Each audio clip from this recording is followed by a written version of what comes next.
Hey guys, welcome back. I never thought family could turn this ugly. My entitled stepmom Deborah broke into my house one sunny afternoon and wrecked everything in sight, all because she hated that her stepson was living openly as a gay man right under her strict HOA watch.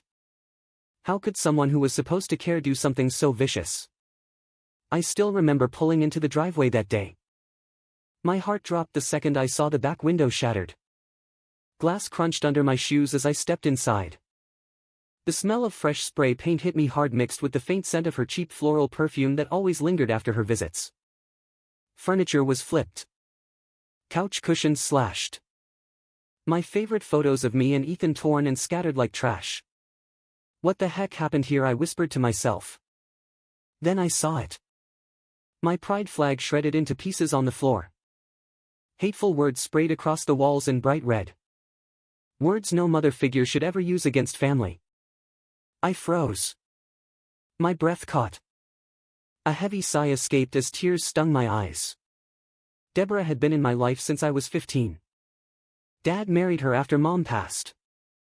At first she seemed nice enough. But soon her true Karen side came out. She became president of our HOA in this quiet suburban neighborhood. Every little thing set her off. My lawn was half an inch too long. My car parked 2 inches over the line.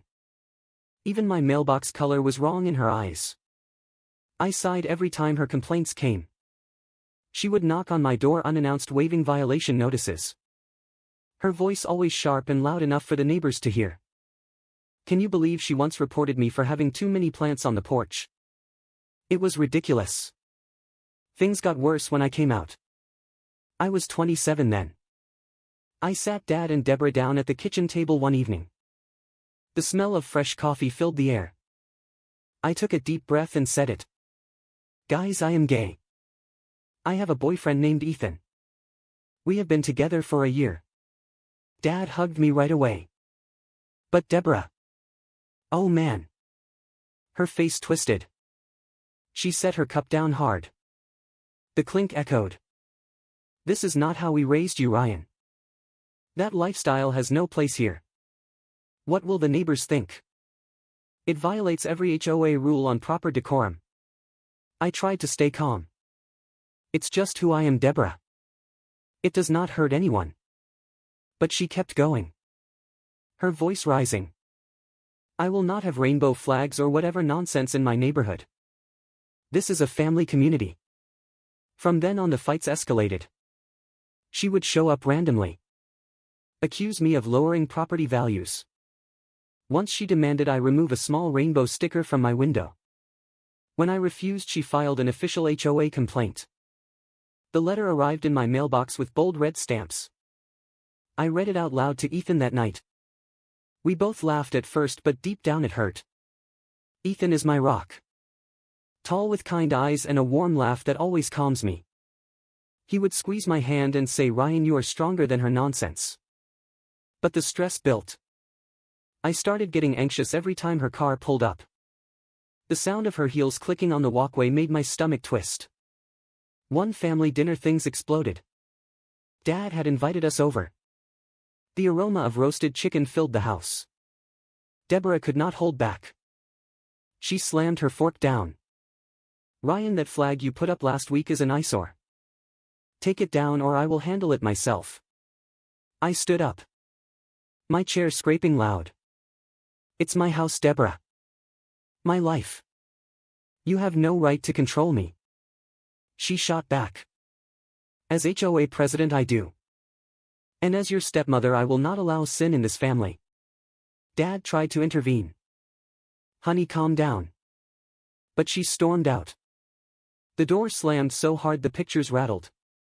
That night I installed extra security cameras. I told Ethan we needed to be careful. Something felt off. A week later I was at work with Ethan. We both have jobs at the same tech company downtown. Around 2 in the afternoon my phone buzzed. A neighbor texted me. Ryan, you better get home now. Your stepmom is inside your house. I heard breaking sounds. My blood ran cold. Ethan and I raced home. The 15-minute drive felt eternal. I gripped the wheel tight. My knuckles white. What is she doing in there? I kept asking out loud. Ethan placed a hand on my shoulder. We will handle this together. When we pulled up, police cars were already there. Lights flashing under the bright sun. Neighbors stood on their lawns whispering. I jumped out. The front door was wide open. Inside, chaos greeted me. Drawers dumped. My laptop smashed. Ethan's gifts from our anniversary ripped apart. The spray paint still wet. The words burned into my eyes. I sighed heavily, fighting back nausea. Officers were holding Deborah by the arms. She struggled, yelling. This is family business. He brought shame to the neighborhood. I was just fixing it. One officer, a tall woman with a serious face, read her rights. Ma'am, you are under arrest for breaking and entering and vandalism. Deborah spat back. I have a key from my husband. This house belongs to family. But the cameras told the truth.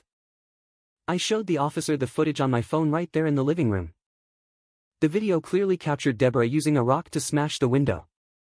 She climbed in. Then the destruction began. She tore the pride flag first. Her face red with anger. She muttered hateful things the whole time. Smashed picture frames of me and Ethan. Sprayed slurs across the walls. The officer shook her head. This is clear as day. Ma'am, you are coming with us. Deborah screamed as they cuffed her. Her voice echoing down the street. You cannot do this to me. I am the HOA president. Ryan is the problem here. I stood there in shock. My legs felt weak. Ethan wrapped his arm around me. The smell of paint and broken dreams hung heavy. Neighbors clapped softly as she was led away. One older lady whispered good riddance. At the police station later that evening, everything came out. Deborah tried to claim she had permission. That she was enforcing HOA rules. But the footage, the broken window and witness statements sealed it. Dad showed up looking devastated. He sighed deeply. I never knew she would go this far. I am so sorry, son. The charges stuck. Breaking and entering. Felony vandalism. She spent the night in jail. Word spread fast in the neighborhood. The next HOA meeting was chaotic. Members voted her out immediately. Her entitlement had finally caught up. Weeks turned into court dates. Deborah sat there looking smaller. No more power suits or loud complaints. Her lawyer tried every excuse. Family dispute. Temporary insanity. But the judge was not buying it. The evidence was overwhelming. She received 6 months probation, hefty fines and a restraining order. Dad filed for divorce soon after. He told me quietly one evening over coffee. I cannot stay with someone who hurts my child like that. I hugged him tight. The relief in his voice was clear. Ethan and I spent weeks cleaning and repairing. The smell of fresh paint, this time the good kind, replaced the old. We hung a new, larger pride flag proudly. Neighbors even brought over food and support. One couple admitted they had been afraid to speak up before. Looking back, I feel stronger. That day taught me something important. Entitled people like Deborah think they can control everything. But karma has a way of stepping in. No one gets to dictate who you love or how you live. If you are facing hate from family or neighbors, stand tall. Surround yourself with real support.